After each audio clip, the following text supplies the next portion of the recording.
Good morning, good morning, good morning. You already know who it is, target individual CJBK. So, as you can see, it's wet and wild out here today. So, two things so far this morning. It's not even 8 o'clock yet.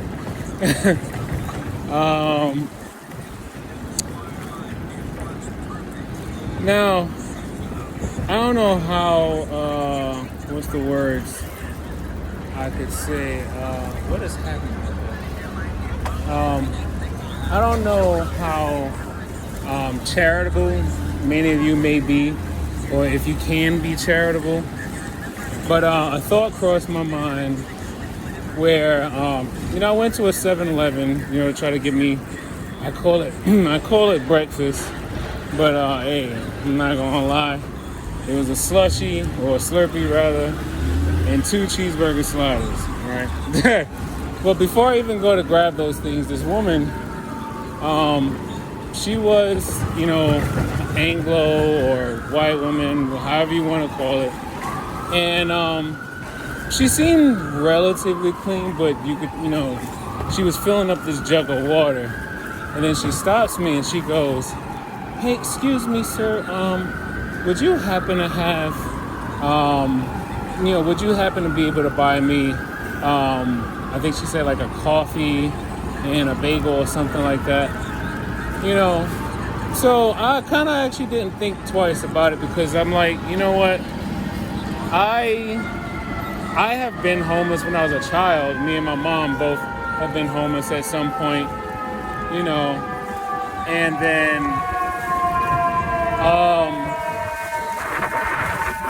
so it's like, I know what that's like. And then on top of that,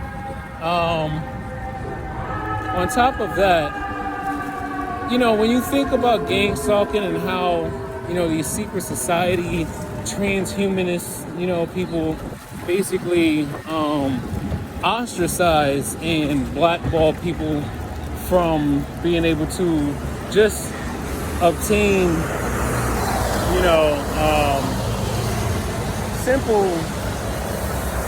simple human rights, like the ability to get a home, or the ability to get a job.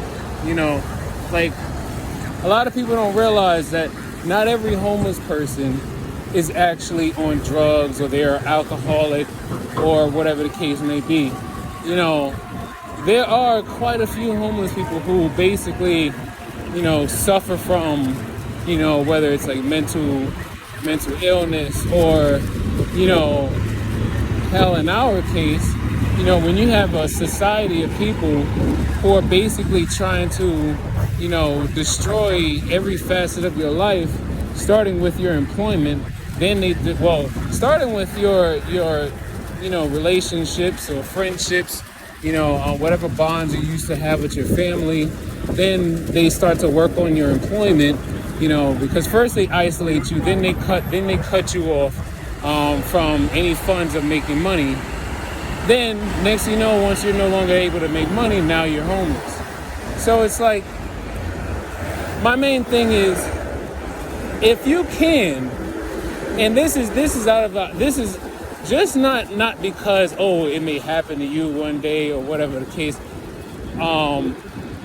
Do it out of the kindness that already resides in you. Do it for the good, from the goodness of your heart. Do it because, because you can look at someone and hear it in their voice if they're probably gonna, take the money and use it for something else. But, use your discernment, right? And then, after I did it, the handlers, the 4 handlers, who I would say originated in the Bronx, because that's where all of this began. And 1490 Boone, that's where it all started. And whatchamacallit, so what ended up happening is, after I gave her like $5, and then when I got to the counter, she actually went and grabbed, it was like 2 drinks, so I was like $3 and a bagel. So I was like, okay. So I was like there are times where you actually give money to someone and then they actually do what they say they're gonna do with it. So always try to keep an open mind, and then also think about it like this: if you give to someone, you know, I wouldn't put too much thought behind what they may or may not do with the money. It's the act itself that will bless you in the long run. It's the act itself. It's the intention behind why you did it in the long run that's going to bless you. So, it actually made me feel good to know that, like, yeah, she really used the money to get some food, and she really was filling up a jug of water so that she can wash herself. And I was just like, wow, so that made me feel good. And then here come the handlers. They're all saying like, oh, he only care about white people. Because like I told you, the handlers that has, hacked my nervous system, they're black. They're black and they live in the hood. So it's like, if you are T.I. and you live in the hood, or hell, even if you're like not black and you're like you're either just like a Anglo American, or you're Asian, or whatever the case may be, every group of people, every race of people have like that other subgroup that basically breathes like negative energy, or they always kind of like live for the thrill of maybe seeing a fight, or they like doing harmful things to other people just to get a laugh out of it. Every race of people have those people in it. They're trying to make me seem like, oh, I only care to help white people. But I help anybody and everybody, and anybody who knows me, those who aren't completely turning their backs against me, because I'm not going to be quiet about, this human trafficking, silent, cyber holocaust that they're doing out here. I'm not going to be quiet about that. I don't give a damn what, the streets or what the underworld or what everybody's saying. This is wrong. But anyway, just do the right thing, and do it because you can actually be a blessing in someone else's life, But something else. What was the other thing? The other thing on my mind was now, one thing I also noticed was that as I become more and more sensitive to electromagnetic energy around me, I can feel, primarily with my right hand, I can feel an energy bubble encasing my entire body. Now, if you've done what I told you to do, and you actually looked up, scalar weaponization, and how they can use, how scalar waves basically take the energy. Pop-Tart.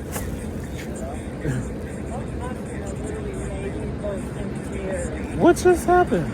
I broke off the passage. I pressed the door, but I didn't hear anything, so I just kept pressing it. So I get upstairs.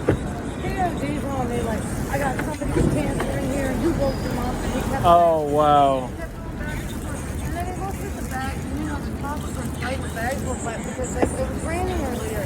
He's like, why are these bags wet? And he's like, what happened here? Why is it open? I'm like, really?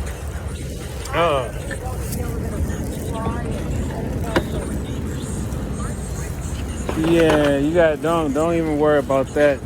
Brush that one off. Yeah, like I was saying, I had to talk to one of my coworkers about something that they experienced that was not fair. But anyway, so yeah, if you've read the documents or information on scalar weaponization, and basically how they use the electromagnetic field around an object or person to basically use the energy particles around that person to basically become, well, directed energy to attack that person. I can, as I've become, yeah, I'm on cobblestone. as I become even more sensitive to energy around me, I can feel the actual like it's like a literally it's like a literal energy bubble around my aura, and it goes around me like a circle, and then it just like dawned on me. I'm like, it's like I'm in an energy prison. So it's like no matter where you go or where you are, as long as you're in a, I guess you could call it a smart city, or somewhere that's basically, wherever there's somewhere where they can plant these digital twin cell towers, these unknown carrier towers.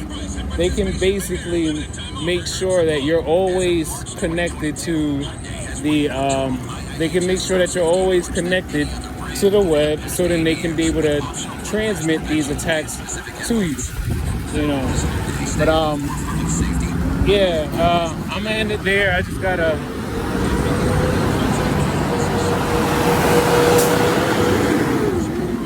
Yeah, I'm gonna end it there. I just got another route for me to do, so I'm just go ahead and handle this. I'll see y'all later.